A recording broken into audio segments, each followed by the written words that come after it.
notre au quotidien. C'est sur Taïwan.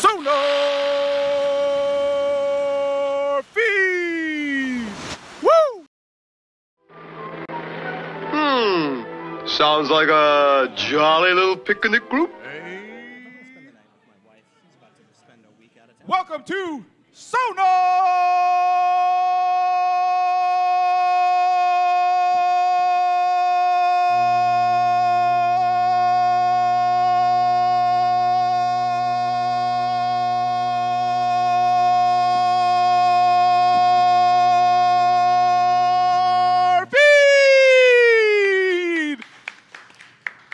Episode 243.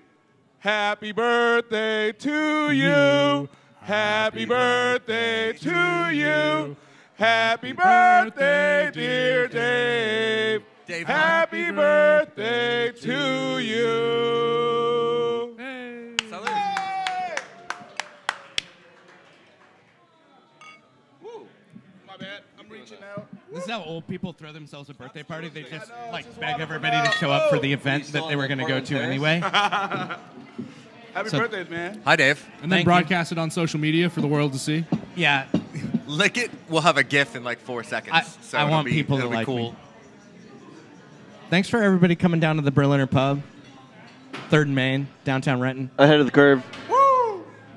So just so everyone knows, this is obviously Dave's birthday show, and Dave did all the work to organize everything happening.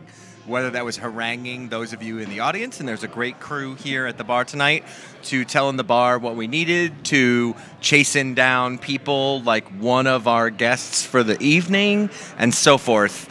Dave did a lot of work, and he felt like it was a cool way to celebrate his birthday. So shouts to Dave for working for yourself.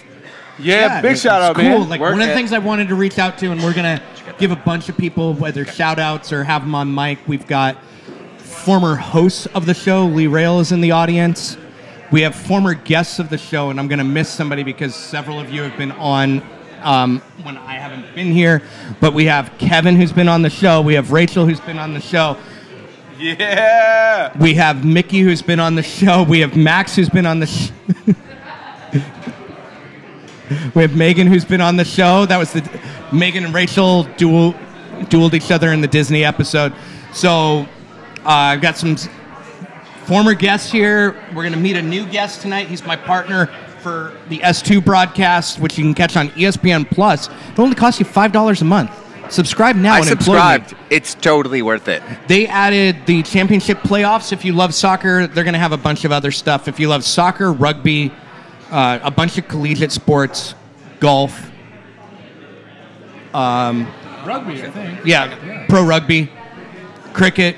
So ESPN Plus at $5 a month. It's cheap. Oh, and they replaced MLS Live. So if you paid for MLS Live in the past, you can save money by getting ESPN Plus and listen to us on S2 broadcast. And other than that footage yesterday from the Portland match, which was awful because they shoot with a different camera, I watched the Columbus match the week prior, and it was absolutely stellar on my iPhone in a bar on the bar Wi-Fi. Columbus? Well, yeah. Well, they play really well. But they weren't in the Minions uniform, so it was okay. But no, it actually was pretty fantastic. I think they've done a good job with it. They've up-leveled significantly from where MLS Live was before. Yeah. But we digress. Hey, man, it was awesome to be able to watch you on TV, man. I just had the subscription. I try to minimize the amount of time that Adam Weigel, who is the producer of SonarFeed, who is also the producer-director Hi, of Adam. the What home up, S2 Adam? games. He's not on mic today. Hey, can we give Adam a big shout out, though? Because look at all this work. This is a lot of work, man. He got here early. Thank you, Adam. We could not be here without you, literally. So we literally have a monitor that we can watch ourselves because we are that egotistical. Oh, no, that's actually, I'm like sorry. this camera Because we're better than supposed our to be able to normal see cameras. things so we can talk about them. Yeah, that's what it was. Anyway. So did I actually say his name yet, or? We didn't. Oh, good. Yeah. It's not important. So why don't we do some It's on the introductions? screen. Cool. You want to do that? Sure, I'm Dave. Oh, Wait, not me? You can go first. Okay, I'm Dave. It's my birthday. You can follow me at @BetterThan, but anybody who's doing this already does. I'm going to go to my right first, which is your left. We have host. Hold on. Let me give you his whole resume right now. I saw it on Twitter. There's 900 things Yeah. in his resume. So he writes for me at Sounder at Heart. He also writes for Pro Soccer USA. He's one of the hosts of Radio Cascadia. He is also the backup for the first team and the play-by-play for your Seattle Sounders 2 Tacoma, Andrew Harvey. Hi, everyone. What Thanks for up, having Andrew? me. Great to be here. Dude, that's an impressive resume, man. Like, you're putting in some passion work, man. I mean, it's great until you start getting emails from bosses that you forgot that you worked for, being like, "Hey, when are you gonna get this product?" It's like, "Oh yeah, no, it's coming. It's coming real soon."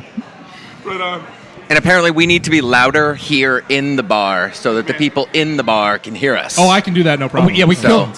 I will probably have to take it down a notch. And we're going to now go to my left, your right. Tom Biro, a.k.a. Bougie Hooli. And then I am Hugo Garcia, a.k.a. Mi Vida Seattle. And then to my left, That's you. Mark. Where's your jersey, Mark? the Booze Put your jersey on. Raven. I own you now. Wow. Lift it up so the crowd here can see it. Sounder Heart sponsored one of the pub league teams this year. Nice. Nice. I'm Mark, aka SSFC Cody 13. Don't follow me. Don't at me. I just every Don't time at him. Every time I see someone bold enough to take that jersey number now, I'm always reminded from that scene from Goon where Jay Baruchel's just in the stands. Take the number 69. Wow. It's All hilarious. season I've had it, and yeah. He actually is that guy, though. He literally is that guy, dude. Literally. This checks out. He either breaks a bone, or accidentally does something spectacular every season without fail. Mainly breaks a bone, though. Yeah. ¿Por qué no los dos? Oh, me encanta el español. That's the extent of my Spanish. I'm completely out of my He depth nailed now. it. He nailed it, y'all. He nailed it. That was awesome. I got a question. Oh, Adam has a question. Yeah, so I He has Sorry, a we microphone, couldn't hear too. you. We I don't picked have up a mic. headphones. Has anybody tweeted about the show? Yes. Everybody tweet about the show. Hashtag HB Dave.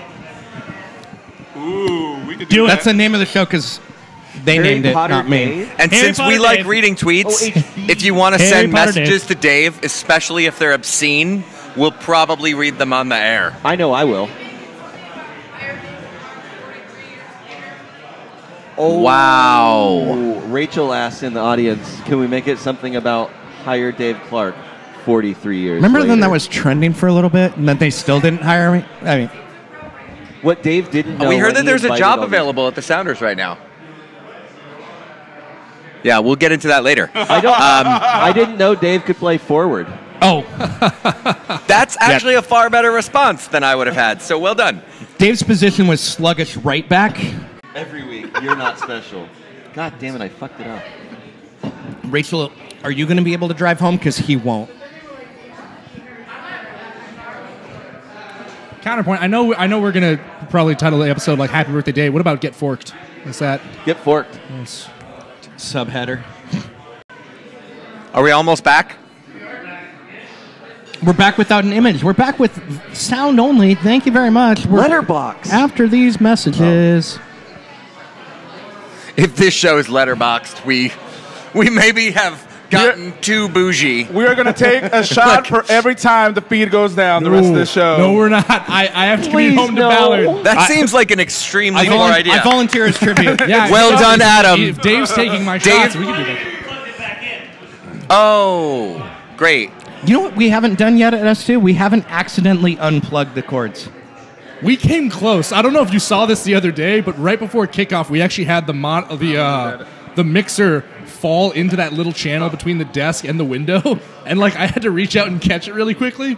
And it was as Adam was counting us into the broadcast, being like, "Okay, open their mics in 5, 4," and it's one of those things where I have no idea if the cords have actually come unplugged or not. By the way, And as it a was future reminder, you're the primary voice. You can't worry about the technical stuff. Yeah, literally let it go. And since the other analyst is James Riley, have me worry about the technical stuff.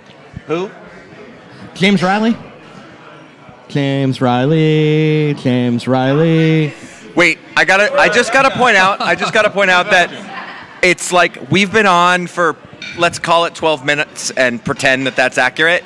And Eileen has already misspelled a word in one of her comments in the thread. Shocked. You are back. It's like drunge. Drunge. but it's bad.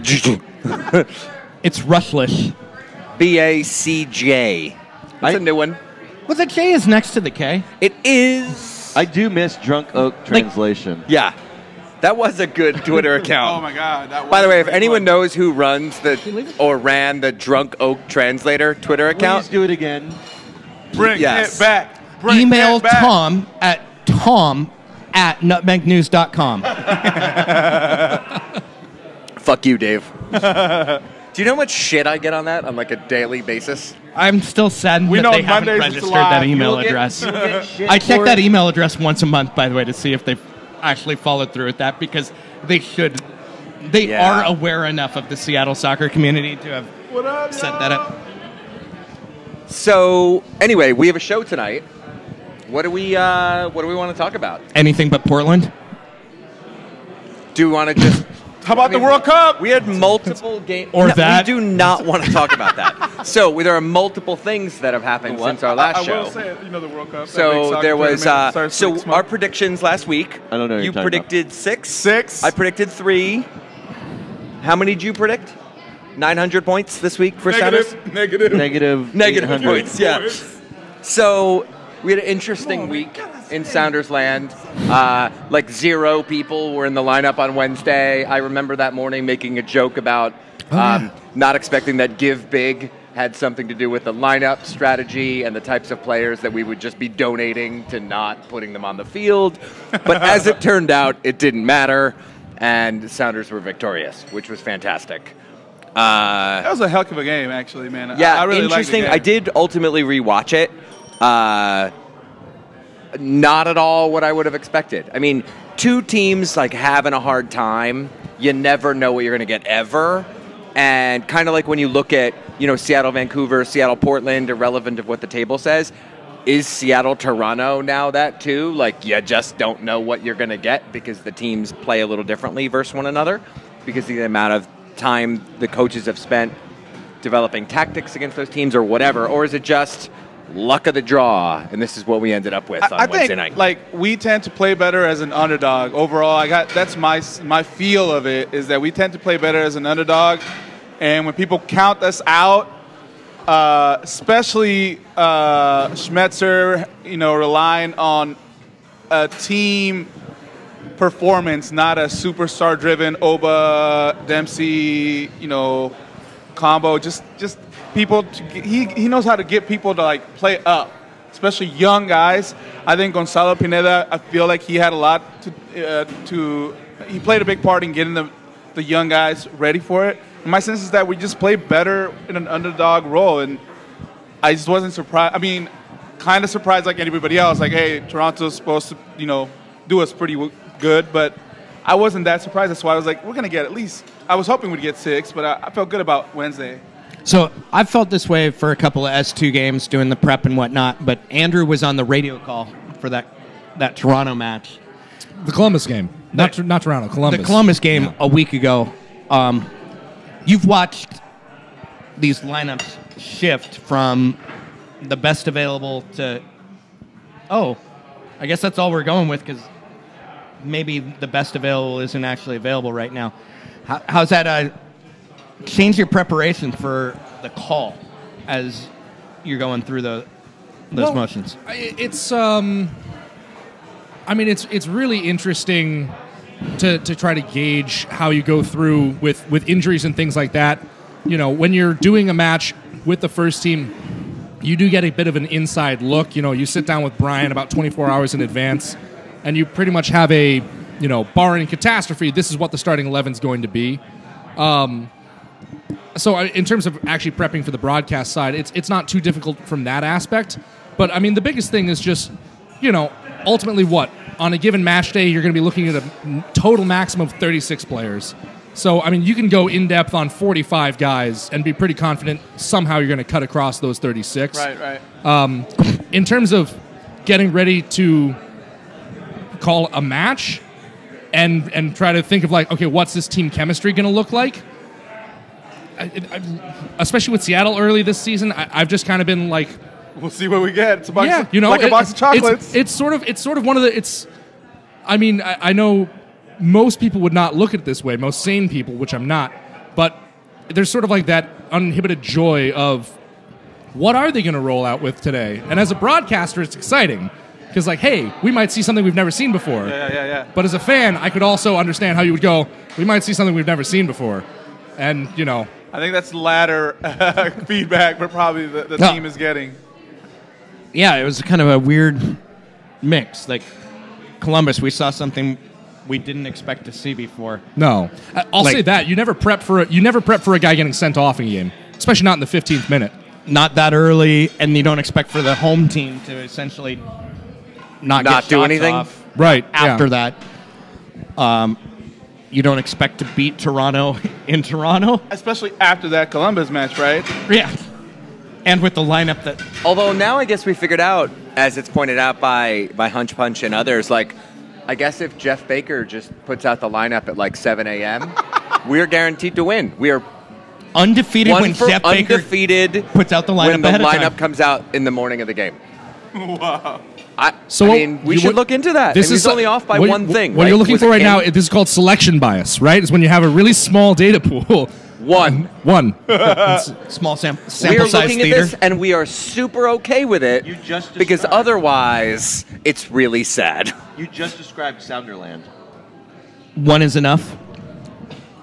Any data Any point. sample size. It's like any watching data point. baseball. Like, the best part about baseball is you can slice anything into a statistic that makes amazing sense. Like, there was this point where you can. It's like, no, You totally can. no. There was a point where there was a guy who was a shortstop on the Mets, Kevin Elster, went to the Texas Rangers, and then it was like, Kevin Elster is hitting 480 on Wednesday night games with 27 home runs. And you were like, Against teams that start with We're not going to do it Okay. tonight. Right. But we're going to have a long discussion about statistics as trivia. And But you can statistics as manipulate history, anything and you want. statistics as prediction. in this case, we are 1 for 1 when Jeff releases an almost perfect lineup, or 18, the morning of the match in Toronto on a weeknight. From Seattle. Can we just In May. It wasn't played on a Just that? weeknight, so it wouldn't have worked. Anyway, so we had a Wednesday game. I heard- It happened. There was a victory. We all felt better about Sounders for a minute, Did we ever? right? I know I Aside did. from the fact that Meh. it was Toronto specifically, Didn't get the hit. victories are a thing that you cherish right now. Going into this week, 4 points would have seemed good. Would have seemed good. I agree. Right? Totally. Honestly, How they got no the matter 4 what, points? like, no. If Rather Sounders had been surprising. undefeated to that point, you would have been okay coming out of this with 4 points. Toronto away midweek and Portland on the weekend, and you said we're going to come out of that And with 4. a good You'd have been Columbus okay team. with that. No. Even just Wait. just the Wednesday. Well, they didn't get 4 in Sunday. those.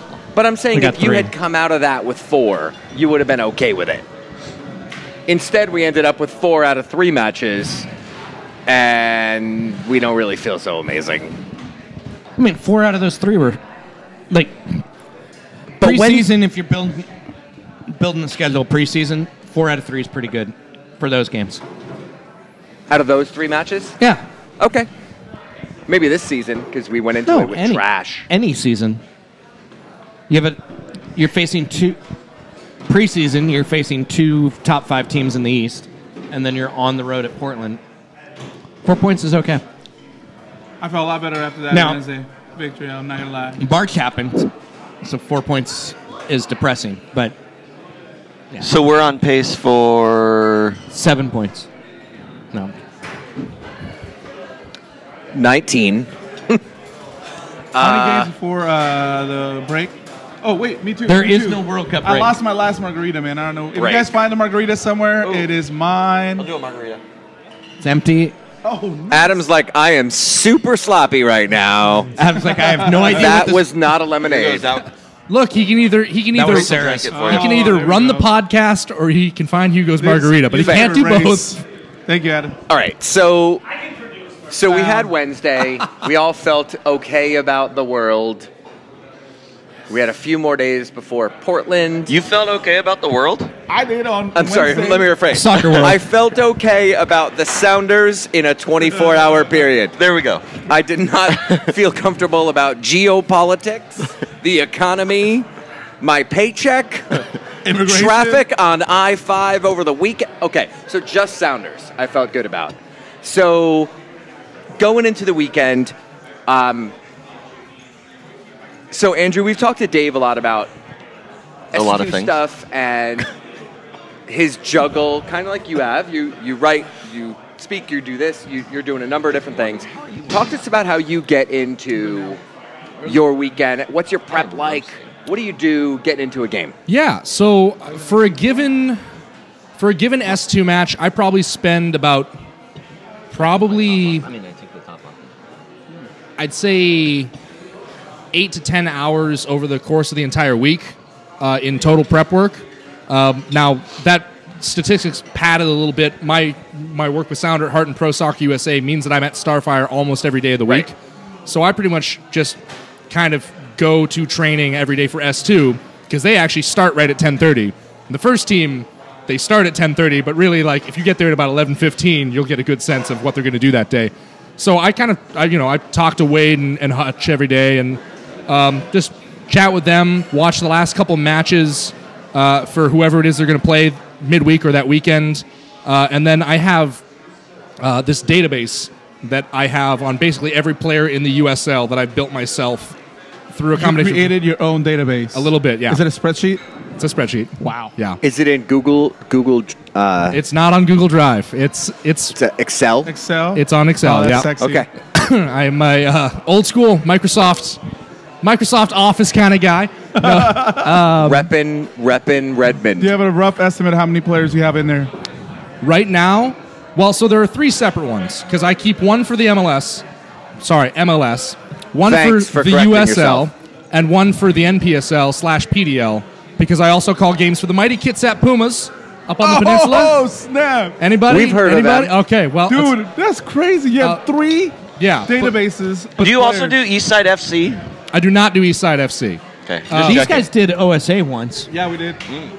3 years ago, U.S. Open Cup, we streamed live. We streamed live a game. Con tutti gli italiani? Sì. Signore Altamura. Esemero. By the way, it's funniest moment in my broadcasting career. I speak passable Italian, not good, passable. We're there.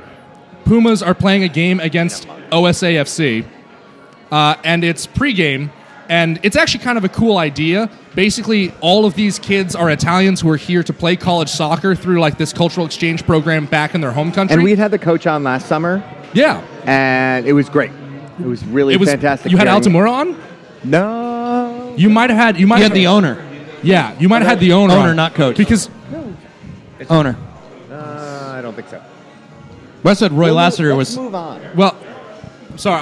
I wanna hear this. I'll finish the anecdote. I'm going to look it up. But so Altamura, who was their coach last year, barely speaks English, right? Because all of his players are Italians, so he doesn't really need to. So we get there, and it's pregame, and we're in the Bremerton Fairgrounds up on the peninsula. Wow. Probably the last place you would expect to hear Italian spoken with any proficiency. And we get out there, and I want to ask him a couple questions about his starting 11 and how his team likes to line up and how they like to play.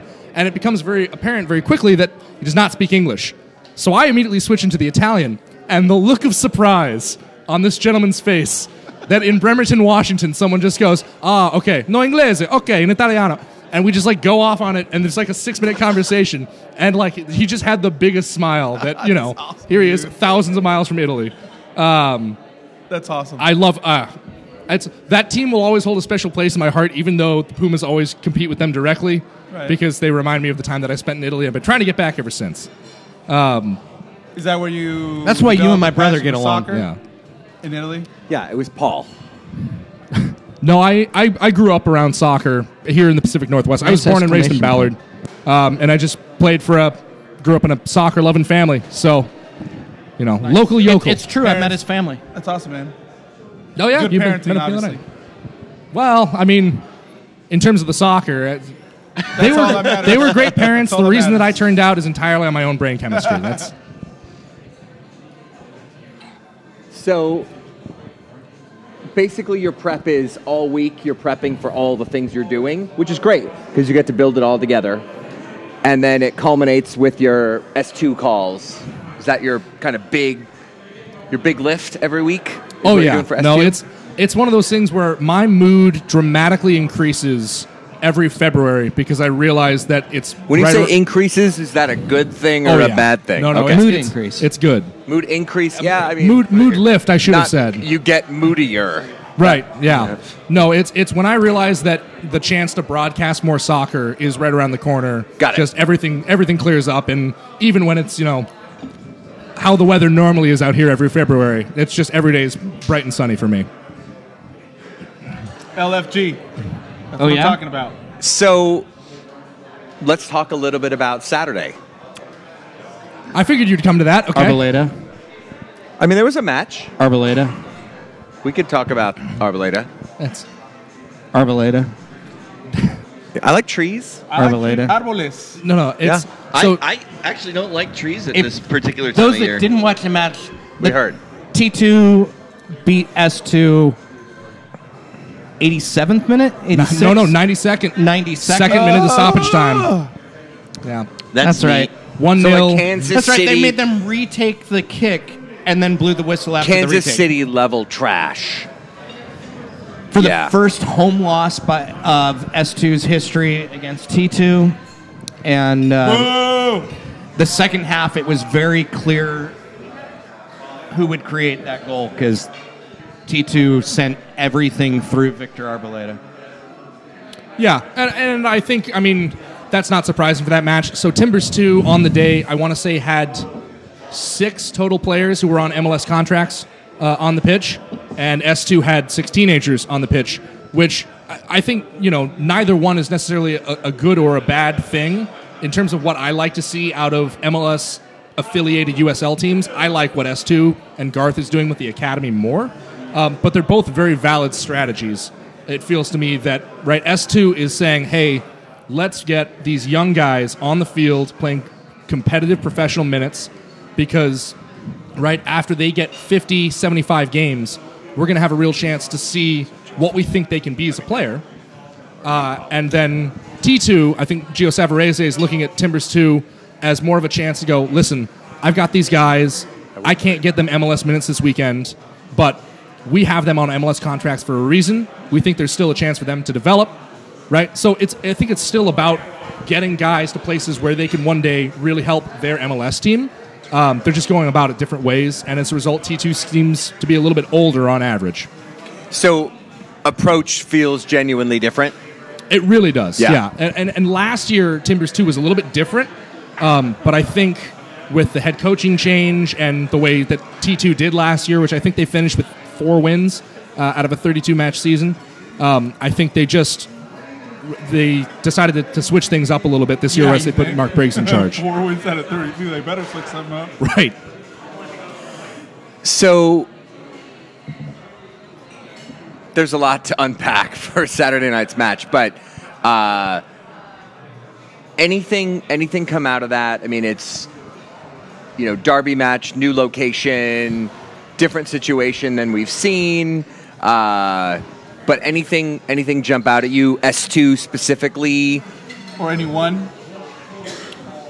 Ooh, in terms of anyone, Marlon Vargas was, really bright. I don't know if you saw the press release last week. 16-year-old. Yeah, a 17 is what I had him listed as. 17-year-old.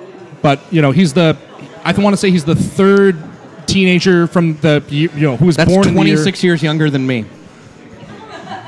Dude, I think congratulations. You got me thinking about this ish. one, man. Someone out there, by the way, cheered for 16 or 17-year-olds, and I'm just going to not name that person because it's funny, but she knows who she is. Yes, he does. No, it's just it's the continuation of this trend that S2 is on right now, where they're getting these young professional kids this chance to say, look, you want to be a shot at being a pro soccer player?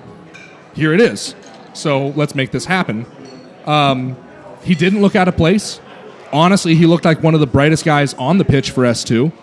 created a bunch of good-looking chances. Showed some things that were, he's right, 17 years old, and it's going to take him a minute or two to get used to it. But no, Marlon Vargas looked very, very strong, and I'm excited to see what he can do going forward. Where's he from? One shot barely wide, one shot lofted. Is he local? Grew up here? Central California Aztecs. He's the first from that relationship. Oh. So,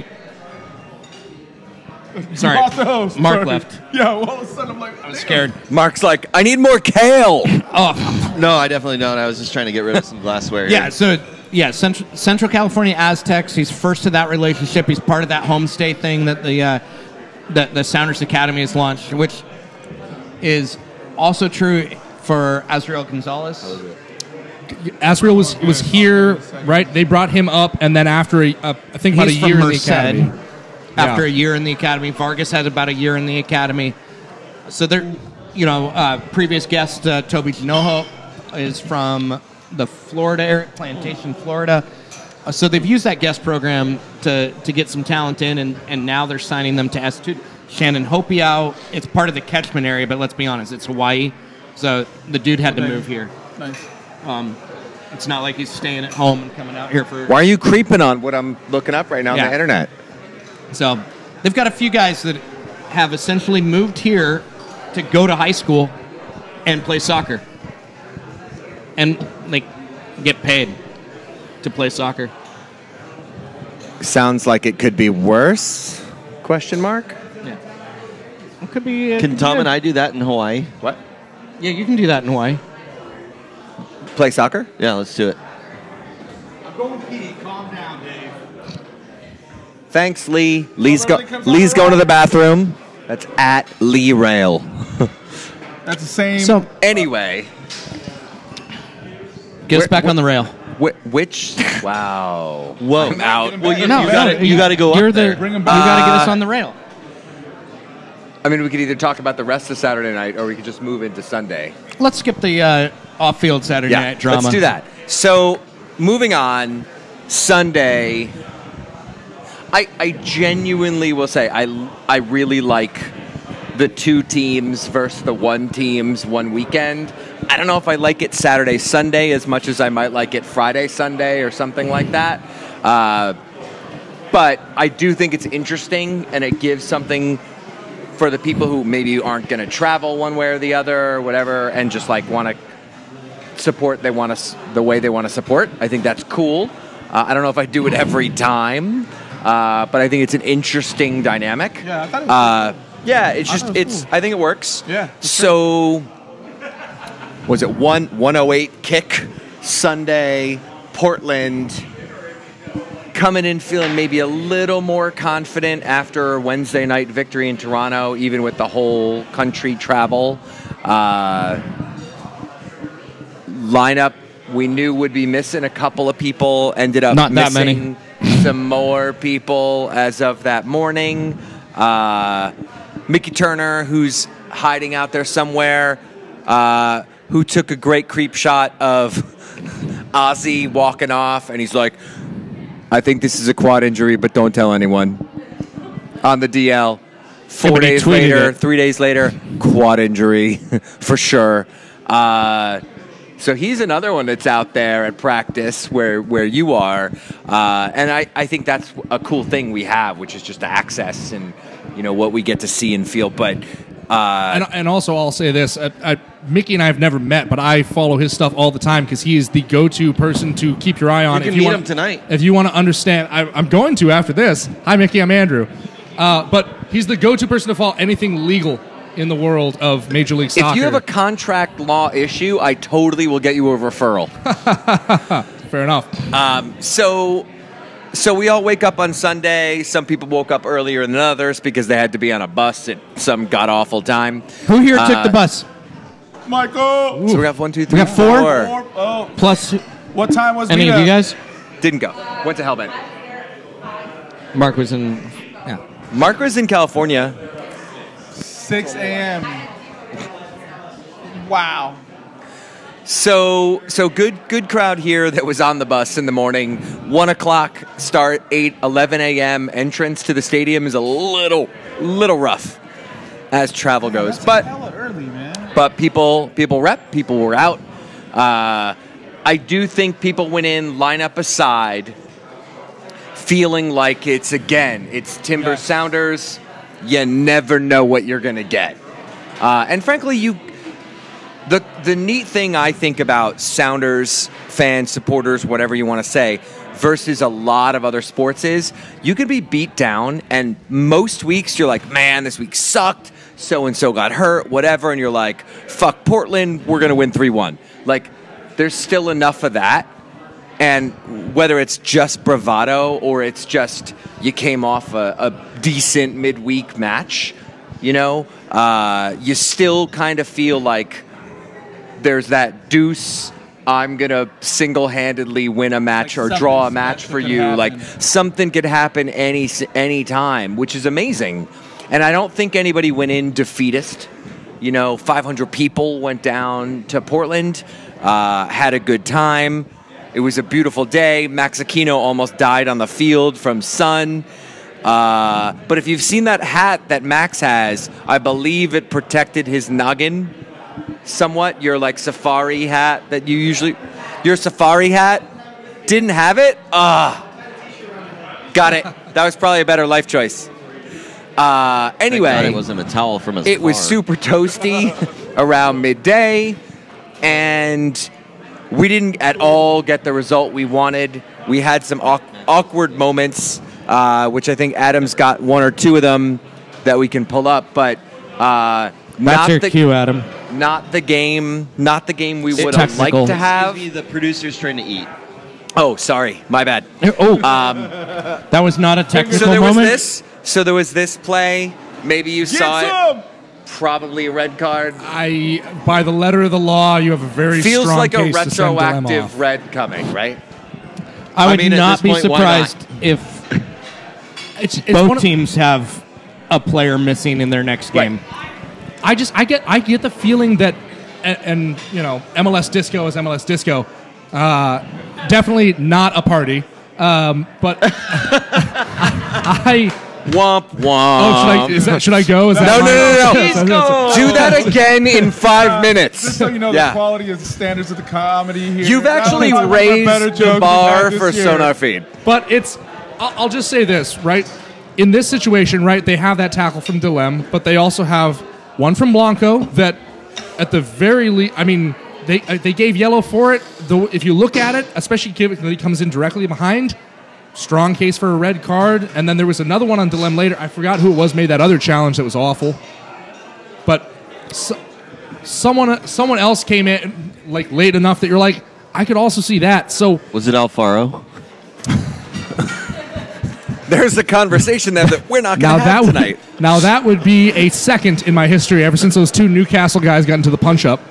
But I think the MLS Disco just doesn't want to touch any of those tackles because... Really? Well, and this is pure conjecture on my part. I got no one in their office for what we're saying. I just get the sense that, right, the way it seems to have gone is like, hey, this is the premier rivalry in this league. Let them be a little bit rough with each other. And if it's one of those things where, honestly, the retroactive reds are going to be really tough this year because if they start giving out a bunch of them, it's going to undercut the validity of VAR. Well, and it's funny. Somebody, Hunch Bunch in the comments just said if they had reviewed it, they can't bump up the yellow, but they can give them another for the prop.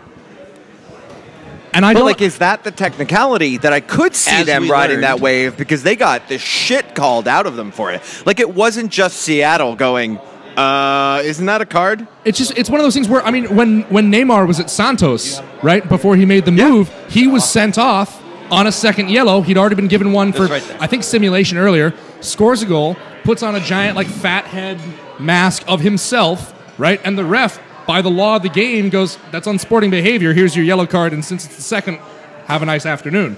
And so it's one of those things where, I don't know about you, right, but if ditching your shirt is a yellow card for unsporting, I'm pretty sure it's in the laws of the game that using a prop is also unsporting behavior.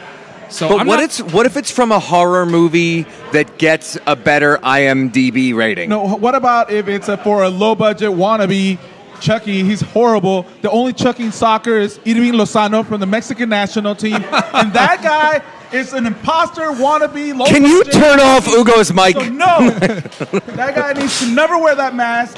He is not Chucky level. By the way, Eileen Mexican flagged to Chucky. us that it was Linda's son was Sorry. the other bad tackle. I'm And, sorry, Liam Ridgewell. feelings about Oh, okay. Yeah. El Chucky. So it's just one of those things to me that I am a bit of a stickler for the laws of the game. I do a little bit of reffing. I'm frequently described as the grumpiest young old man that you've ever met. Do you wait for the cross signal? Oh yeah, I was born and raised in the Pacific Northwest. I absolutely wait for the. Absolutely. Tom, I can't The even. with rules these are in people. place I for a cannot reason. even. There But must- like literally. Look, people start jaywalking when it's convenient, even if there's no That's traffic. not jaywalking. For a mile and a half. Jaywalking is corner to corner. It's just crossing illegally. I'm just saying, you start walking even when there's no traffic for a mile and a half, right? And pretty soon, dogs and cats living together, total chaos.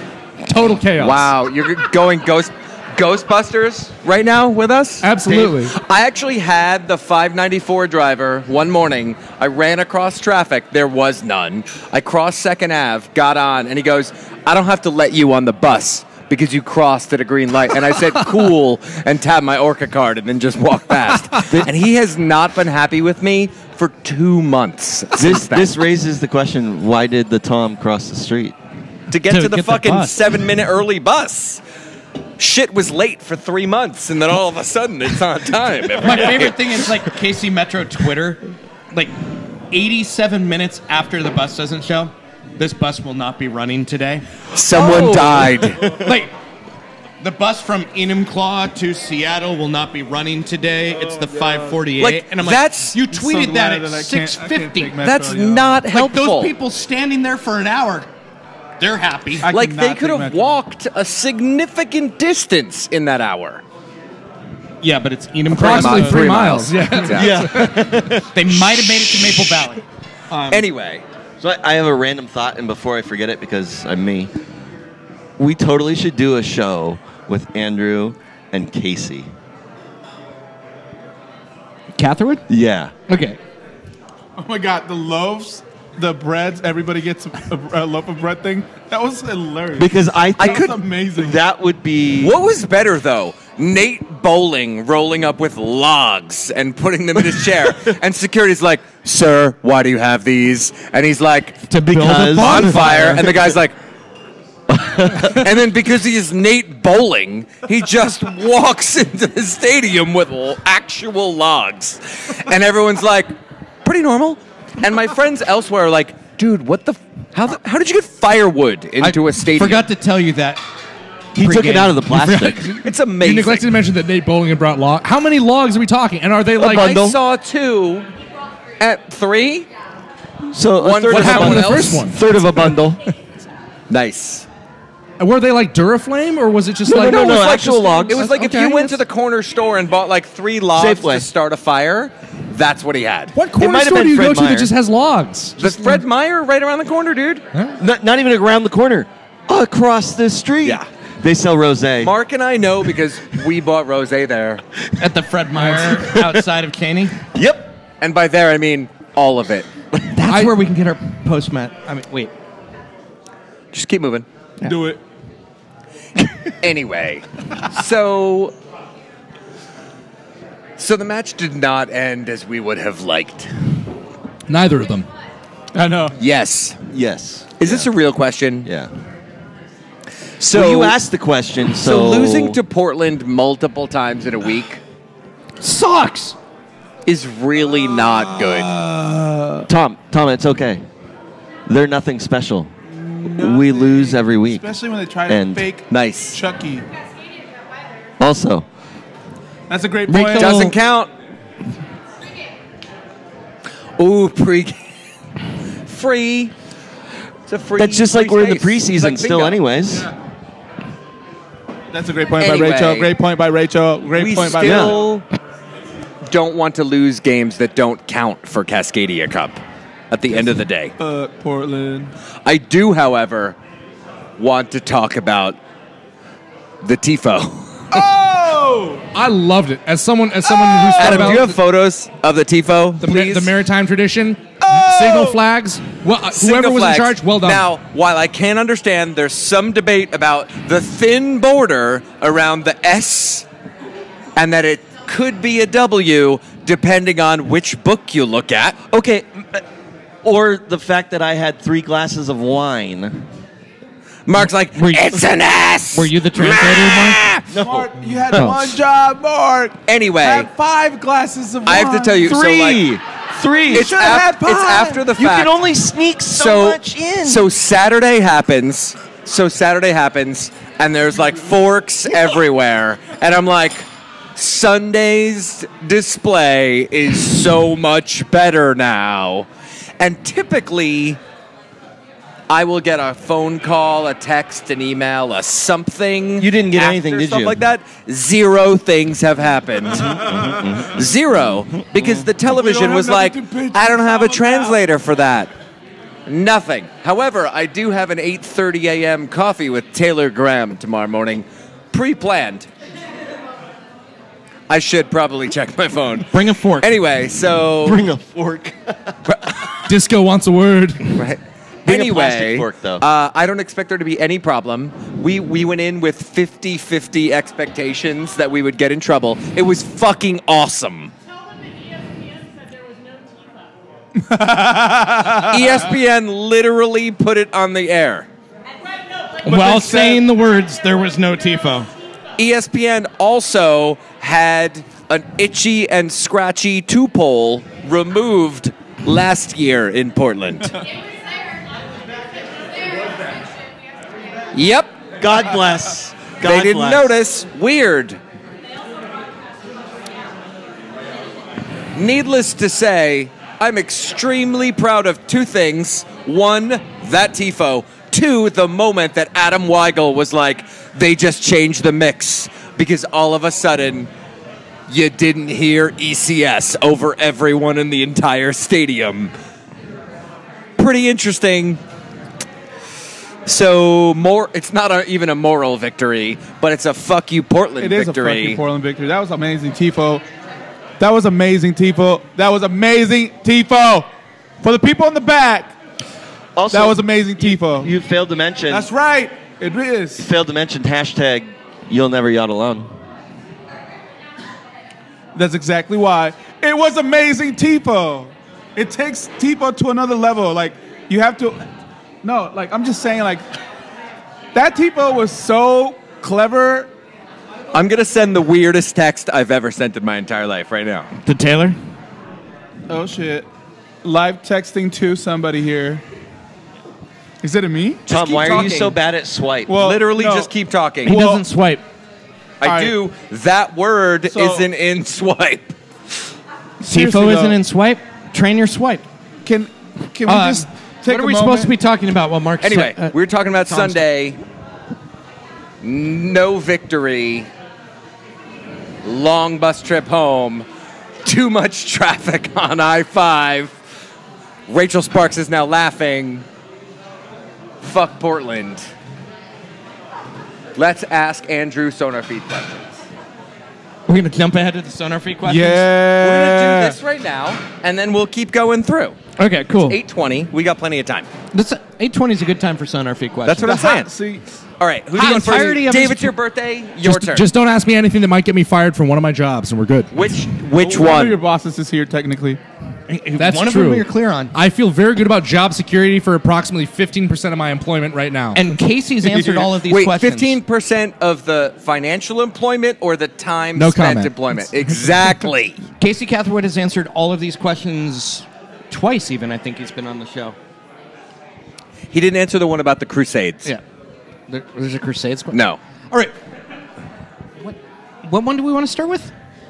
Your choice. It's your choice. birthday. So the point of SonarFeed questions, they're going to ask you rapid fire some questions that have Stop fucking explaining and just ask the questions. Biggie or Tupac.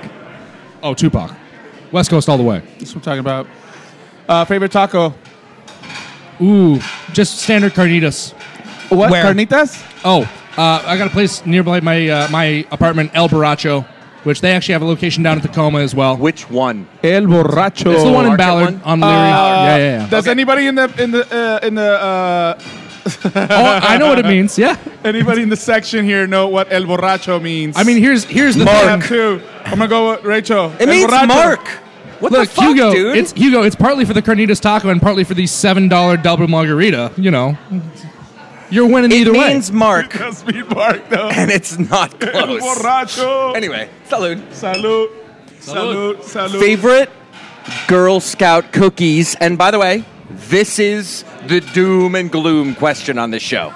You'll make Don't fuck enemies. it up. Yeah, only one right answer. Look, I have to be true to myself. It's always been Thin Mints, and it always will. Boo! Boo this man! Boo this man! I genuinely thought you were going to come in with like trefoils. Thank you. Good job. Yeah, David. you fucked up. You fucked up. Seattle and gone with I don't know if you remember this, but Campfire USA candy. Stop. Instead. Oh yeah. When the movie about Andrew Harvey's life is made, who plays Andrew Harvey? Oh gosh. Hopefully Norm Macdonald if he's still around. What was the answer? Thin Mints. Fuck you. Remember, tagalongs are a valid protein bar. We also defined that El Borracho translated to Mark while you were away. I mean, that's fair. Yeah. If you're on death row, what's your last meal, including appetizer, dessert, and drink? Ooh. I'm going to go for a Dick's Drive-In, 2 deluxes, 1 cheeseburger, a chocolate shake, and 3 orders of fries. How does that change if That's going to be hard if you're in you being San on Quentin. death row means you've signed with Death Row Records? So wait, hang on. If I'm signed for Death Row Records, but I also What's your have, meal? have to have a last meal signed for Death Row Well, Records? yes, if you sign with Death Row Records, let's be honest, it would be your last meal. It could be your last meal. So what would it be? Man, it's a really good question. Suge Knight is actually right over there. So you better answer correctly. I just Wait, is he really? bacon and eggs. Oh. Bacon and eggs every day. That's a good idea. Yeah, it's good for your cholesterol or something. I don't know. That's very keto diet. Yeah, exactly. Right. Really? What are the words or phrases that you overuse? Ooh. Absolutely. No, that's our partner. Stop talking, Dave. Deflection. I say deflection too much. But Literal deflection. well, when I'm doing broadcasts, absolutely. But here's the thing: a lot of shots get blocked, and I should say blocked or like parried away. But no, Well, I like tapped away. saying deflection too much. You just said parried, and you've upped the level of like discourse on the show by like 80%. That led me to a new question for Yeah. SonarFeed. Which is? What's your favorite sword? Claymore. Claymore, obvious. Wait, hey, do you mean? Hang on. Do you mean type of sword, or do you mean like mythical sword that has an identity? Well, both. Okay. That's a really good They're question. important. Yeah, You sure. just geeked out on the clarity point by like 1,000,000%. Okay. Well, So good job. So I wish first I'd of asked all- Wade this, by the way. Yeah, Maybe Wade he'll would- show That up. would have meant the show lasted 30 minutes longer. as he Wade would have a discusses his phenomenal favorite sword. answer for this. Where let's is see. Wade right now? You should text him. Anyway, Favorite type of sword? It has to be a claymore. Look, it's got great historical significance. Claymore sword? Yeah, It's Scottish, two hands. It's I a thought it was Scottish- like the Claymore from like no, the yeah. the mine. yeah, the point mine. away from face. Oh, no, got The reason. although point away from face also valid Still with the sword. accurate. I'm sorry, but Yeah. that's and this is actually true. But front towards enemy is actually that's a quote that lived on my Facebook like quote section for years and years, which is instructions on the U.S. Army Claymore mine. That's amazing. I can't believe I'm the one that got that wrong, and I'm the only one that used one on this panel. But there's a reason that they named Dave's that mine the literally, Claymore. jumped out of a plane with him on his back or something. Still got it wrong. But so no, Fired off a real one in training, thankfully. Mark, So- what's your question? Mark's got a question. No, you had some more to add. What Fantastic. the mythical sword as well. Oh man, it's a really good. I'm drawing a blank right now. I could come up with a better one more time. I'm gonna go with Chillrend from the Elder Scrolls series. which I don't know if people are big video the gamers. fuck are you talking about? Play a video game. Look, Mark. it's a sword that does cold damage and also saps stamina at the same time. It's a great way to use a incapacitate lightsaber? enemies. Oh yeah, of Beat the course. shit out Does a of Mark lightsaber count after as a the show. sword? Yeah. Record it so we can all watch it later. Yeah, sure. And I didn't want to. The thing is, I only avoided like legendary D&D swords because it was just gonna be That's it. he and I like You're it would right. just be me and him talking D&D the rest of this podcast, which we have other stuff to do. I think. I mean, we? we can come back to that. Yeah, sure. Yeah. All right. If you could be in a bouncy house with a historical figure, who would it be? Theodore Roosevelt, because I feel like he'd be a great dude to mosh with. I feel like Teddy wasn't afraid to throw down. Wow. And like anyone who's willing to run under like their own political party and call it the Bull Moose Party. Pre-president? Marilyn Monroe. Like, we talking, like, charge of, like, going into Cuba? Like, boxing? Here's the thing. Teddy Roosevelt strikes me as one of those guys that did not change for his entire life, right? He was just he was Teddy Roosevelt on horseback charging up San Juan Hill, which was the same Roosevelt that was like giving a speech after he'd been shot, which was the same like Roosevelt. I think he was just like the same dude from the moment he hit maturity to when he like passed away. Teddy Roosevelt hit maturity? So I'm just going to point out, without discussing what he said, that Mark is officially an asshole. No mas. Based No on mas. the sidebar discussion. No mames. No. He's actually one in the doubled audience down is on surprised. previous assholedom. Let's just say it's related to someone whose last name is Roosevelt, and you can figure out the rest. So anyway, what is your favorite pickup line? You don't have to have used it. Borracho. It could just be one you've heard. El borracho. How you doing? I don't want to be a buzzkill, but I really I don't like pickup lines. No in one general is going to thing. give us a fucking Come on, pickup man. line ever. No, it's Except Spark. She'd probably give us one. Yeah. it's also we're very far into like these quick responses. I don't like keep a bank of pickup lines that even ones that I enjoy. They're Hence just good the ones. favorite share one that you enjoy. clarification Twist point. that a little bit. The one that you overheard while you were working bar, where you're like, oh my God, you said that. The oh my God, you said that pickup line. Is there one that's safe for YouTube? We have there's- 27 listeners. 20 there's- of them are here. There's I overheard this one once, surprisingly ineffective, which you maybe some learn. But someone once said, for an older chick, you're really hot. Damn. Fucking turn the show off. Seriously? A human said that? Well, in real life? I mean, we're talking about a human who's like most of the higher brain functions have been shut off Partial thanks human. to the magic elixir of Fair. alcohol. Yeah. But yeah, Half no, orc. someone actually thought that was going to work. You mean the Midwest? Wow. As someone who went to college out there, a little Also bit, yeah. true. But yeah, that's Ugo? love the Midwest. This is a new one. What is your guilty pleasure reality TV show? Ooh, definitely still Survivor. I've been watching season 1. Old I school. can't shake it. Old Can't shake school. it. Back from Richard getting naked at camp all the time and then getting nailed for tax evasion on his winnings to Which is pretty epic.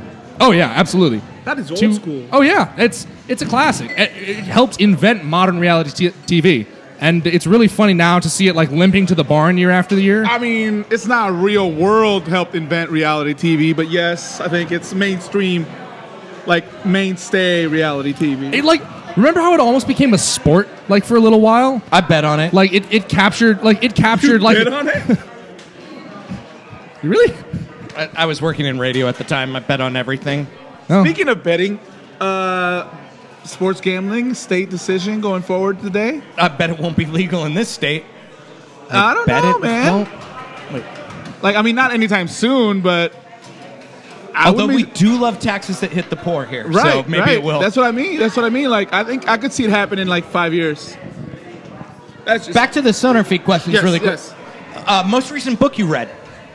Hi, Lisa. Actually, it's a recommendation of Wade Weber, The Numbers Game. Why everything you know about soccer is wrong. I hadn't flashed across my desk yet. If you haven't read it yet, it's a good book.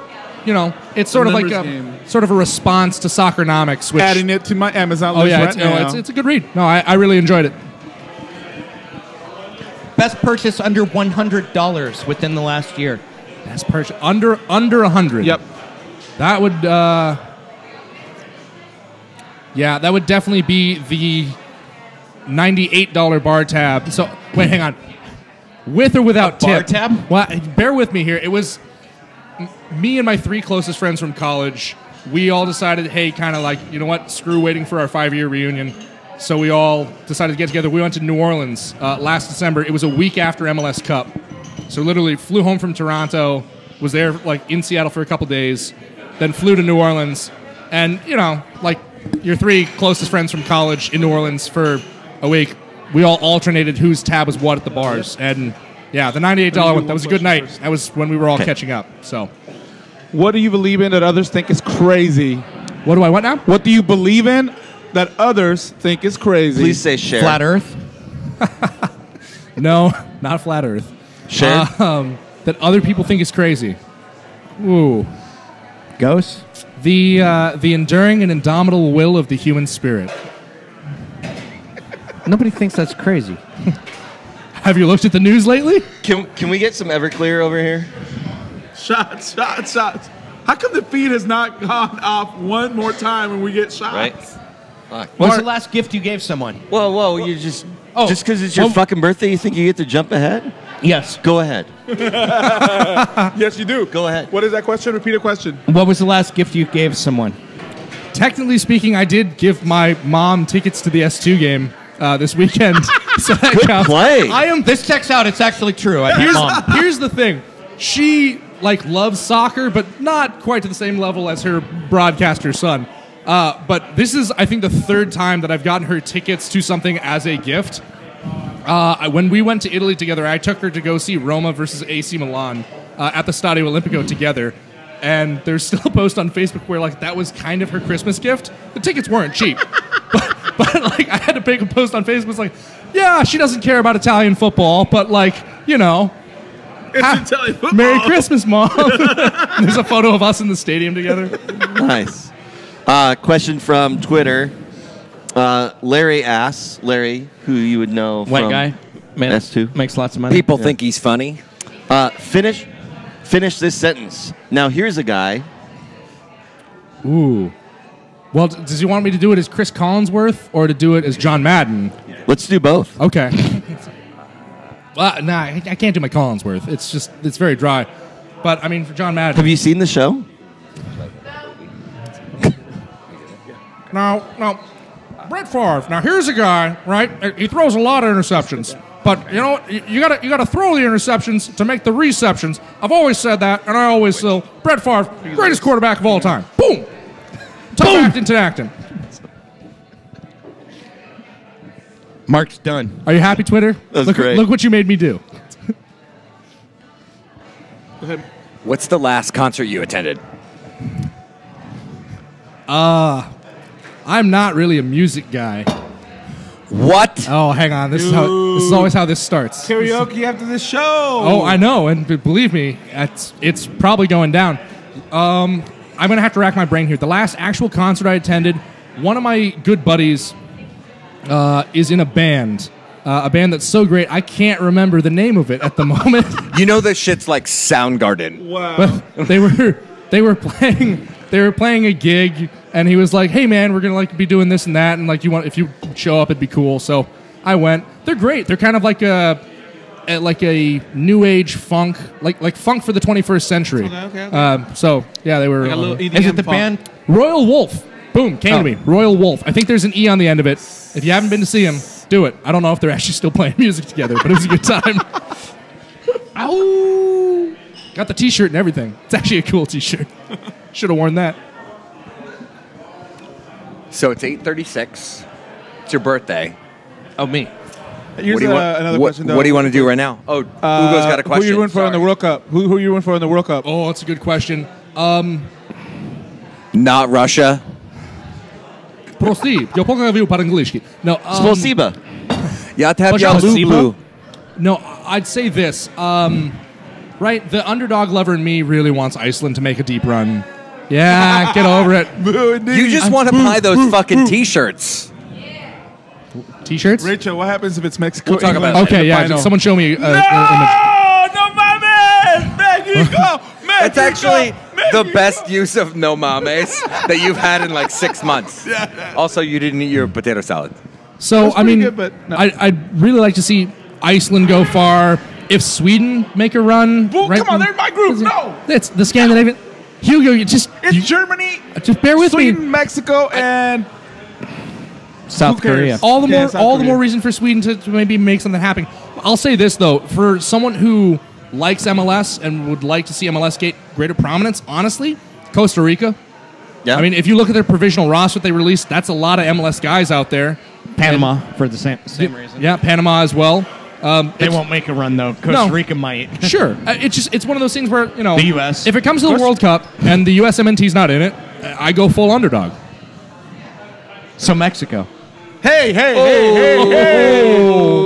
at least we're in the World Cup. No era penal. The what? Boom! Isn't it going to be great when you have Jonathan Dos Santos on your team and he just stands there like my a God, I was statue? so pissed that they. I don't know how he made. Well, I don't. He'll probably get more minutes than he does on the Galaxy, so that's cool. I don't know how both those guys made it over my guy from Chivas, Pizarro. Devastated. I know how Gio made it because Gio's actually a good but player. still- I'm going to step away for a second. Yeah, yeah. So the Step away. word is that Chicharito is going back to Chivas, Back to Chivas. Oh, no. for 6 months. That's a rumor. That That's was a rumor, yeah. one rumor, but today the stuff came out of Chivas where they're like, no, we got to cut payroll. We're going to give the youth team a chance. Oh, it's horrible. Nope. That's It what is they're true, saying. dude. I know It's that's what they're true. saying. Well, They're that's like, because we're they going haven't to been sell paying this anyone for dude. 6 We don't months. have the money No, for this dude, guy. They are. The word in the street is there. You know what, though? And it's horrible. That's because what it's right happens. before the World Cup. That's what happens when your team plays in the fucking middle of nowhere in a weird ass stadium. Suburban They soccer. won Champions Seriously. League. They're the Nobody cares. champion. I do. I know you all do. I know you. Anyway, Hang on. Let's come back to our guest. You have a comment, though. Oh, it was one. Is it a shitty one about Chivas? Because go with it. Not allowed. All I'm saying is this: is if an MLS club had won Champions League, all of a sudden we'd be like, "Oh my God, this competition's the greatest." My only other thing is I really love the Liga MX tradition of what they do with youth academy call-ups, of how it's all 3-digit jersey numbers on the back. They're Yep. all in the hundreds, and then as soon as you're in your first team contract, they drop the 100 number off. I think that's really cool. It is dope. Nothing That's else because about they that. actually have that many players in their academies. And they actually invest in their academies. Right. But that's a different discussion, I guess. Did you ask this question? No, that's new. If you were a wrestler, what would your entrance music be? Ooh, it's a really good question. Ooh, I know mine. Despacito. I'm gonna bust it out right now. Here's my thing is I don't think I would be able to be a pro horn. wrestler that was ever taken seriously, right? I don't ever think I could be like a major seller. So I think it would be probably something humorous, maybe a little bit wacky. I'd probably go with the Platters, Only You. And it's just I'm just going to say, I haven't watched all wrestling matches of all time. yeah. But I'm going to go out on a limb and say literally 0 people have walked out to Only You by the Platters. Yeah. Here's the thing, though. It's only going to work if I ever enter second, right? Because I have to come in with a microphone singing it to my opponent on my way to the ring, right? Just try to. It's all head games. I'm unsure as to what to even say right now. I So I'm understand. just going to sip this. Mine beverage. would be Scooby-Doo Papa. It is one of the hottest songs in Latin America right now. Okay. Oh, I'd also enter the Scatman, just because why not? Really? That one wins. Oh, yeah, That absolutely. one wins. Gets the people going. No question. No one knows what it means, but it's provocative. I'm going to let that go. A piece of Dave Clark trivia. He mentioned Scatman, and I once saw Mel Torme open up for Mudhoney and the Ramones because it was at Bumper Shoot. You know how I know you're old? Because of that. Because Mel Torme. Mel You was saw Mel alive. Torme do the intro. It was at Bumper Shoot, and he said this is the You know it's youngest called crowd Bumper I've had Shoot. since You're for real? 1930. There's no P in Bumbershoot. You're missing the details. No, actually, that's. Are you attention to serious? detail. Yeah, so he did Memorial Stadium at Bumbershoot, and the acts after him were the Ramones and Mudhoney. And so you had a bunch. This was 99ish, 43. Yes. 43. Yeah. No, so it's like literally like the Ramones and Mudhoney and L7, I think, were there earlier in the day. So it was funny because at one point he goes, "This is the youngest crowd I've had since the 30s." This is the craziest point of the show. But he This did is his whole, super like, intense stat right routine now. for like 45 minutes, and then he's like, "Up next, the Ramones," and then he left, and it was like a 15-minute break because to switch from Mel Torme to the Ramones, there's a lot of work that needs to be done on the stage because Oh, I thought you meant on the Mel Torme. instrumentations are quite different. Okay. I'm gonna Might call, have been 96. I'm going to call an audible, Okay. and we're going to invite a couple of people up here to talk. Yeah, yeah. Are you good with that? Yeah, Cool. totally. Who? My mic. My mic. My mic. I see Lee. Lee! Come on down! Lee Rail, the price is Tom Beer right. has made a call for Lee Rail to come on. Lee Rail is one of the founders of SonarFeed. One of the You're so good at founders. this. It's not even. The You're the Matt founders. Vasgersian of SonarFeed. It's Sounder After Dark Just edition. go with it. Oh, hi. I invited Lee here today because it's my Holy birthday and I shit, haven't it's seen him in a long actually time, Lee. so I used the show as an excuse to get him I'd here. like to shout out to Inkerswim Tattoos in Valparaiso, Indiana. The unofficial Yeah, sponsor. anytime you're in Valpo, go to Inker Swim. If you're in the You know, Chicago area, we if also you're just do driving more through Sounders Valpo. tattoos than any other shop. You happen to be in North Bend, maybe drive up to Valpo. If you happen to be in North Bend, flip off touchdown Jesus. I agree Because with all fuck of this. Notre Dame. If you're in the Michigan Great Dunes Fair. State Park, Better. The Great Dunes State Park. go drive to Valpo and get a tattoo Yeah, yeah, of the yeah. dunes. Yeah, So that's Lee- really all that's there. Lee, what are you up to? Nowadays, I own a tattoo shop. I have a full-time job, and I'm staying out of trouble. I decided to take my SonarFeed abilities and put it into a real job and open a tattoo shop. So Let's go. So that's really all I'm doing nowadays. So watching Sounders, hanging out as much as possible where I can, you know. But it's good to see the show's still happening. But I got to ask you guys a question. Just one question. Oh, shit. Oh, shit. When I was on the show, being one of the first people on the show, okay, we raised about, $50,000 for charity over the course of 3.5 years. And I'm just wondering, where's the SonarFeed tournament at? Where's our charity giving at? Do you want the long answer or the short answer? No, short I'm answer on the challenging air. you guys right now. The short answer is it's happening. The long answer is the only reason it didn't happen last year is we went digging in for player commitments, which we know are necessary to make it work. Oh, yeah. And the way the schedule and player commitments netted out, they were not going to work out together. So It's easier if they don't make MLS Cup. I understand. We did all talk about the fact that it needed to come back to the top. So it's a thing. It needs to happen. The good news is this year might actually make it really easy. So we're doing a tournament in October this year is what you're saying. I don't even know if we'll have to wait that long. No, actually, the chunkiness of the schedule makes it a little more feasible randomly between matches. So it's on the list. I want it to happen. I was really disappointed we didn't get to do it in 2017. But we got a lot of energy towards it for this year. Good. Yay. Let's go. That's what I like to hear. Are you going to come back and help us run it? I will. If you guys want my help, I've done it once or twice. I don't know. question. That's a hard yes. Yeah, It is that's a a hard yes. We've all got like 3 other things that we're doing in life, so the more we can distribute, The better. You guys have my phone number. I mean, Let's go. I'm call you all still the time, on bro. Twitter. Let's go. No, It's you're not. on. I'm in Renton. He's technically still on Twitter. Most days. Technically. thanks for coming here, Lee. But hey, I wanted to say something though. There's been a couple. I was thinking over there, and I was like, do you guys realize that this show, we were the first media outlet to have Christian Roldan on the show? Yeah, he was like 19. Well, I think he was 12. I mean, Alex was still in mom's tummy, I think. He was drafted on Thursday, and Damn. he was here on Monday.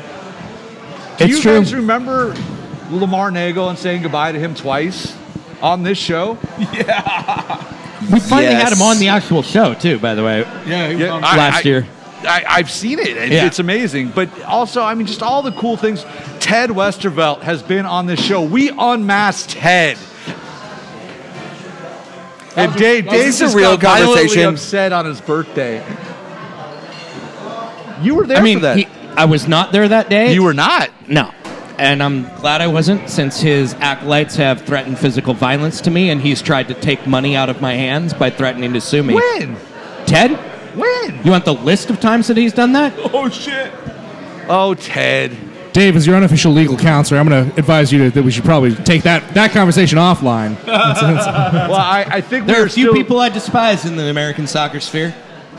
I think we're the only people that have actually had his face on video, though. No, because I think Howler did like a puff piece on him that's like pictures of him in like a flower Is he garden. still around? I don't know. I haven't That's muted. actually I've had him muted for years. Yeah. So, SonarFeed's been here a minute. We've seen some shit. You've definitely seen some shit. Where's Mark at? Mark is not dead. Not suffering from alcohol poisoning. It's a rare time. Hi. It's cool to see something go from super granular, super like genuine grassroots. Yeah. Random to like a bar is like, are you guys coming tonight? We haven't seen you in 2 weeks. Where are you? Yeah. Did you die? We've gotten that. Like, Who watched the first actual SonarFeed live stream at the Open Cup? You what? Yep. Battle of Balcazar. Yeah. Yep. That was a great game. If Aaron and Adam and Bender were all standing here today and go, really? That was one hell of a trip that sparked this entire thing. I mean, Which is the super fun part. And I would say that's like super authy throughout this whole thing is. Did you say I authy did. rather than authentic? I've actually been saying that for about 10 years. So wow. whatever. You're so hip. He was saying it before it was cool. Yeah. Move on. So whether .org. there's 5 people or 50 in the bar, I think the show's consistently like local, authentic, genuine, trying to do something and different. talk soccer. It's always been fresh and real. I mean, that's Yeah, like- I mean, when we were sitting around I mean, that's how it really just started. Was people just sitting around in a bar talking about soccer? I mean, Have you ever drank and talked soccer before? Hugo never Once or twice. Remember when we asked Eddie Johnson what actor would play him Oh, Yes. when the movie's made out of his life? What did he And say? Steve Zakuani shouts from the background. It was from right around where Rachel Yeah, it was is, right over there, Exactly where Rachel's at. Wesley Snipes! But it was literally like that Obama Joe Biden meme where it's like what was it? What's your favorite like rap song or whatever? And it's like Biden grabs Mike and it's like Liquid swords. it was that except it was Steve Zakuani. Like, sitting in the audience, and he goes, Wesley Snipes. And somebody asked for clarification. Like, And Eddie knew exactly what he meant. and they said Demolition Man. which is And a we great were all movie. like, this is super fucked up. Quality and film, this by the guy's way. on the national team. I guess we'll just drink our beer. And Eddie was super cool with the whole thing. And that was amazing.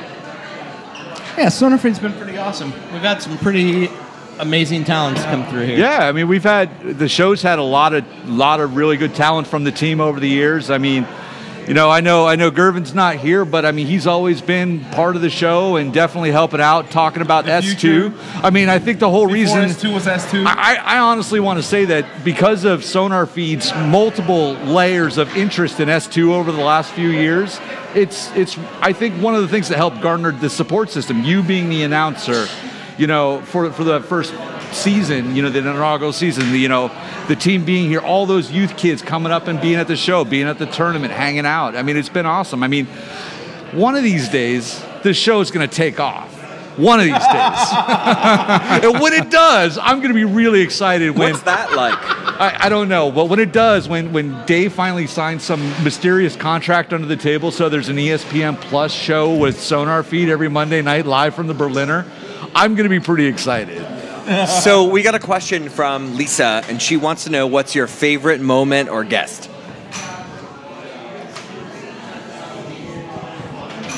I'm going to just give you my favorite all-time SonarFeed moment. Cool. Go. Because I don't really have, because the guest is actually a SonarFeed member, and it was the original phone call we had right after the Open Cup game when we were sitting in the Ritz-Carlton in San Francisco, and Aaron was doing an interview, and I can't remember exactly who it was with, but that's when it all became kind of real, was we're just going to do this damn thing. So it wasn't really a guest. It was more along the lines of just making the decision to have fun with your friends and put it out on the internet and see what happens. I mean, isn't that when we talk about the podcast community and we talk about, this amateur broadcast world we live in now, isn't that what 5 years ago we were all really thinking was, how can we just hang out with our friends and bullshit and talk about our own ideas and have a really good time? And this show has espoused that so much. To see every person that's come on the show just have fun and laugh. And you know what? Every single person that's been on the show has had to answer that stupid Girl Scout cookie question, and it will always be Samoa no matter what you all say. Hashtag ACS Cookie War. So I just had to get that from the founder's mouth. No. But seriously, Lisa, to answer your question, there's no one person that made it special for me. It was hanging out with my friends every Monday night, because the guests came and went, but my friends were here every week. LFG. So thank you for stepping up. Yeah. Thank you for coming out tonight. Yeah, no problem. We appreciate you. Happy making birthday, this happen. Dave. Yeah. Thank you for inviting me. So I'm gonna Thank get out you of here for telling Dave that he's old. Hey, no problem. He's still younger than me, though. That's a sad thing. I'll never catch you, bro. You will never catch me until I'm standing on your grave, hopefully. Damn. Dave, the price is right. All right. Hey, Kevin. Kevin, come on down. No. Oh, what? We're gonna let it ride. All right. Nico. Thank you. Nico. Kevin, you're fucking awesome. Come on down, Nico.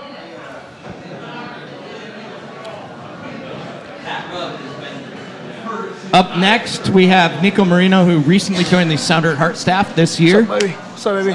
What up, man? How you doing, man? Happy birthday, boss. Hey, man. Andrew also joined this year. Andrew's here, man. Somebody will be paying him.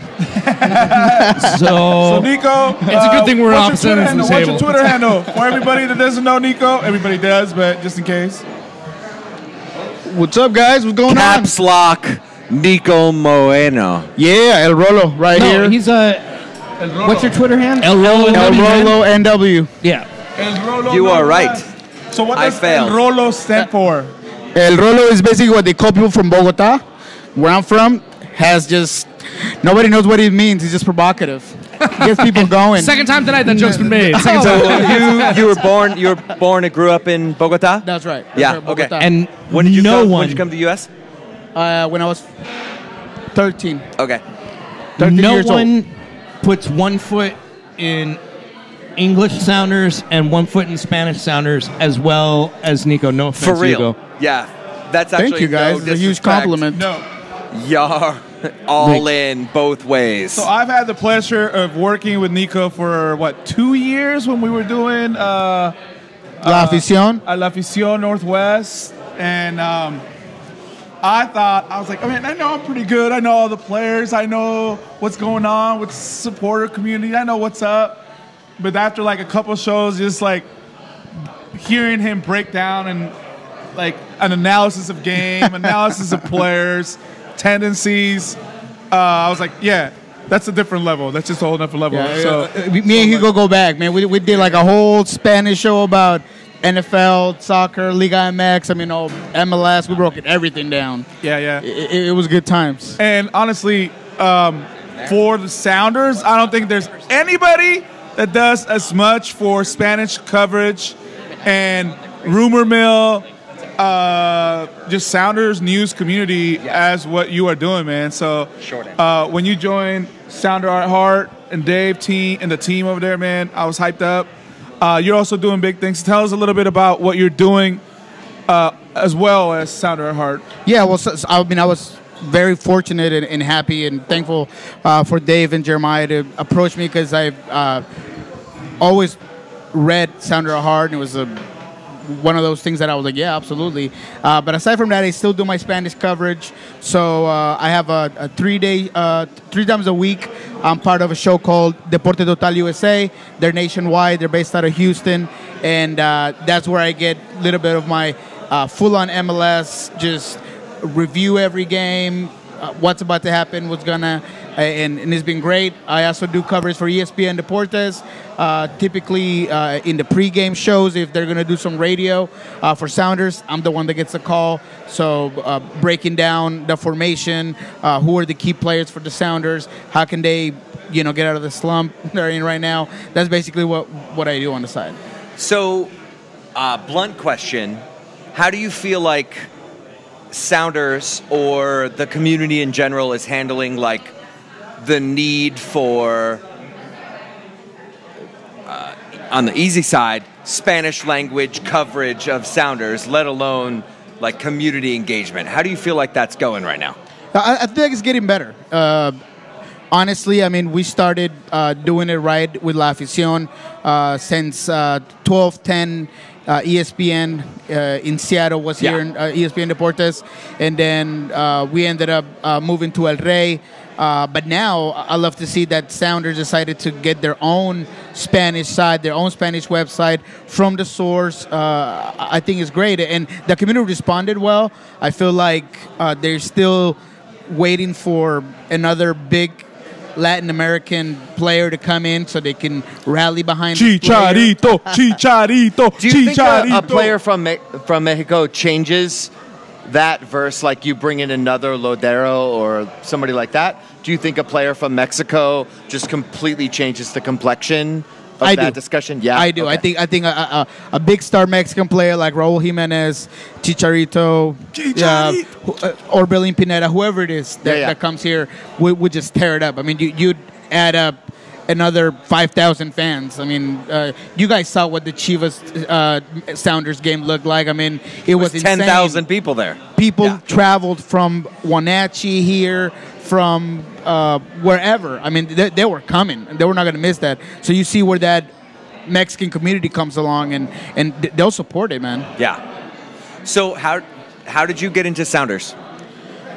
Well, it was through La Afición. Felipe Maqueda had a radio show that I actually got into because I did a article about the first Giants versus New England Patriots Super Bowl, and they really liked it. I want to talk about it on the radio, and then I was just supposed to be there for a little bit, and then the guy who was coming next didn't show up. And they're like, hey, man, you talk any other soccer? I said, man, I love soccer. I like NFL, but soccer's my main thing. And they're like, oh, stick around. So for Spanish NFL coverage, this guy knows his NFL as well as he knows his soccer. Just he might be a fan of the wrong team, but he knows. Oh, here we go. Damn. Here we go. How are you going to like the Raiders, yeah, man? it's exactly it. That is exactly I like it. the Raiders. How are you going to not like the Raiders, Hugo? No mames. So, which one of you two has a better goal call? It's two different languages, man. I mean, it's entirely different, across the two languages. For sure. It's one of those things where I mean, take a look at Gianluigi Zampa, who at Roma, right, in Italian, who's like their radio broadcaster, right? He doesn't like this falsetto. Yep. Go! It's honestly what I love about broadcasting is how different it is across the sport in terms of the cultural understanding. So I'm sorry, I don't want to undo your. No, you're not stirring it up. I find that there are people that there are people. Go ahead. Let us hear your goal call. There are people that No are pressure. about the player. No pressure. There are people that are about the player, and there are people that are about the goal and the team. and that is a different way of approaching I will say, though, the exact same like thing. The iconic Latin American goal is a Colombian announcer. He's the one that put it on the map. Yeah, and to me, I mean, it's hard to watch a game in which there's not that emotion on the goal call. You know, I get up and watch EPL all the time, and sometimes if I'm like doing something else, I don't even know there was a goal because nobody yelled and nobody scored. So for me, that's what I look for. So the Latin Spanish coverage to me is the best. Kenneth Garay from ESPN, man, he does it like nobody does it. I mean, he's amazing, and that's what I try to resemble. Yeah, and I mean, I think there's such a spectrum to be played with there, and it's one of those things where, right, that's part of either the joy or the frustration of watching a particular match. You know, I mean, the same way that, right, I dropped in my John Madden earlier when we did the Now Here's a Guy, right?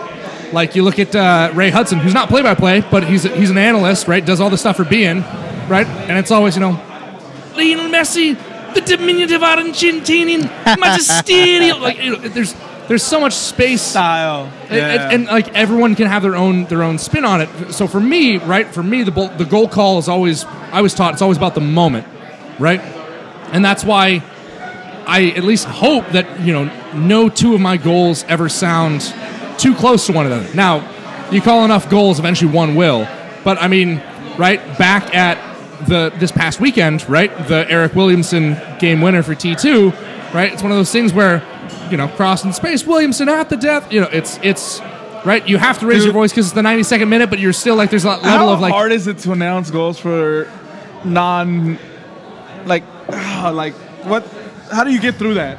It's really interesting. So I've always felt very encouraged by the organization for whoever I'm broadcasting for that goes, you know what, the goal's an important moment. Lend it the weight that it's due. Right, but you still, you know who you're calling the match for. Gotcha. Right, and so it's one of those things where a 92nd minute game winner will always be exciting, even if it's heartbreaking. And so you know, I try to, you know, how do you let that moment? Honestly, the way it is I try to call the game with as much of myself and my own passion for what's going on involved as possible, while still trying to do a good job as a broadcaster. So it's one of those things where, you know, this is the last kick of the game, and he sent it in. Oh, he's put it in the back, you know, and you know, Timbers, you know, grabbed 3 points on the road, what looked to be a sure 0-0. So I mean, there's all that space in it. Right. But again, it's one of those things that it's why I love broadcasting this game. There's, you know, and there's so many different ways to love it. You can love playing it. You can love watching. For me, my primary love is just telling the story of a match. And I'm sure Nico probably feels kind of similar. No, yeah, absolutely. And the thing about it is that, just like him, I love broadcasting because everybody does it so differently. Even just Spanish alone, a Mexican broadcaster maybe will have a little bit more pause or a little bit slower. In South America, it's kind of like you just call in the play. Y arranca por el costado derecho, empieza a moverse, le pone. It just changes, you know, the pace and the way you call it, right? Yeah. So don't stop. So if I'm calling, I don't know, let's say a Sounders goal, it'd be like, y arranca William Francis por el costado izquierdo desde atrás, desde el que la maneja, se la pone a Osvaldo Alonso, desde el que apoya, se la pone por atrás, se la devuelve a Roman Torres trata de cruzar, largo y conectando a la mitad de la cancha, recibe a Alex Roldán, él es el que sube y empieza y ruega y engancha, le saca uno, le saca dos, se la toca a Densi es el que busca de nuevo por el otro lado, y quien se incorpora es Nicolás Lodeiro con todo, se saca uno, se saca dos, la centra, y Will Bruin la va a meter de cabeza, gol. ¡Qué golazo! Will Bruin de cabeza, Dios mío santo, a la esquina izquierda, allá donde las arañas hacen su telaraña. Fantástico el gol de Will Bruin. Oh my God! Wait, or that was a great goal by Will Bruin. Or just, you know, oh my God! The ball's through to Nico. Will Bruin. He's one-on-one. Oh, that's very well done. That's very well done indeed. So Nico, I'm dying to know this. What's the worst you've ever hurt yourself on a goal call? Oh man, honestly, it's quite simple. And the worst part is that I've only got to call being the main narrator 3 times because a lot of the times I'm the commentator. I'm the guy who breaks down the play. So yeah, just one time in which I literally had to get somebody to almost replace me. After the goal. Oh my god, dude. So I'll come back with my own, which is, so I got the privilege of doing the radio play-by-play for Sounders DC United last year. You may remember that match. It was relatively dramatic down the stretch. First time ever that an MLS club's come back from 3-0 down to win in regulation. And so in a very true moment, right? That last goal, so dramatic, right? It's a long ball up to Will Bruin. I think more or less is how the call went, right? It's a long ball up to Will Bruin. Touchdown for Christian Roldan. Again, it's radio. You have to be in the picture. Roldan, he plays himself into the box. He's one-on-one. He shoots. He scores! Christian Roldan. He goes 5-hole on Travis Wara. I went to college in the Midwest. You can tell, 5-hole. And the Sounders down 3-0 an hour in. Come back and take the lead. Well, if you go back and listen to that clip, you can hear my audio dip on "he scored" because I actually pulled a muscle in my lower back. I don't know how, but I yelled hard enough that something went snap. He goes, so it sounds like he scores. Dude. And in that moment, there was that very definite, it's like, I don't think the difference between a professional athlete that's just done something amazing and a broadcaster's ever been more stark, where Christian Roldan just went on like a 60-yard run and like slotted home a beautiful game winner, and I, while describing it, pulled a muscle in my lower back. I totally feel that. I've gotten cramps when I do goal calls. That tops everything. Okay, before we go any further, quickly, Nico, what's the deal? Who are we gonna sign? Who do you think? Don't let out any super secrets, but give us something, man. Give us something. No, let the secrets out. No, I cannot let the secrets out. Dave's the only one that knows my secrets. All that you guys gotta know is that I'm 3 steps ahead of the game. I have at least 3 of the guys who are on, for sure, Chris's list. And you guys, Sounder Nation, understand that Chris Henderson and Garth do a great job at getting the right players. I mean, a lot of people forget that Almiron and Sebastian Blanco were in Sounder Discovery list, right? I mean, did we get him? No. I mean, maybe it was money related, obviously. But those guys were seen by Chris because he's that guy. He is connected. Every time that I make a call, those guys that know him. It was Nico Ladero who beat out, like, their first choice was Nico Ladero, their second choice was El Marron, and their third choice was Sebastian Blanco. And they couldn't sign both of them, They right? can only get one of those. Right. And Almiron was more expensive regardless. Yeah. Nico was not going to be as expensive as Almiron because Almiron was younger and more of a prospect. And they also knew with El Marron, they would have him for 2 or 3 years and then he'd go on. And that's very true. Whereas with Nico, you might be able to end his career here. Absolutely. Maybe. We'll see. And that's a great point because, look, to me, Almiron is the best player in MLS. Yeah. To Nico Marino. I'll take him over Jovinko. I'll take him over whoever you want. Well, let's not get crazy. To me, no, Almiron, to me, what he does, look at his productivity compared to Jovinko's just this year alone. Between assisting goals, scoring goals, and not just beyond that, but what he does defensively, he's up and down. I mean, he's huge. And this guy I've been following for the longest. I couldn't believe he was coming to the MLS. All right, I got one promise for you about the signing that's going to happen this summer. Oh, shoot. Big announcement from Dave. I'm going to say that this summer's signing is going to feature somebody who is either part of Nico's area of specialty or my area of specialty. And what's your area of specialty? I was an Arabic linguist in the U.S. Army for 4 years. I was going to say slow right back. That's literally me. Someone from the Middle East? Thank you for joining us today, everybody, particularly Andrew Harvey, my partner for the S2 broadcast. If you are here tonight, my other partner on the S2 broadcast just walked in as we're ending the show. So the after show here, where they're going to do some karaoke here at the Berliner Pub, 3rd and Main, downtown Renton. I'm getting James to sing. Ahead of the curve. There we go. We're going to hang out with the people that we've talked to all night. We're going to listen to some karaoke. I'm going to make Tom do a 311 song. If you wanted to know what song James Riley would do at karaoke. Jesus Christ Superstar? Yep. Or if you want to know Nico's secrets that he's told Dave, come on down. He probably won't tell you. He doesn't tell me.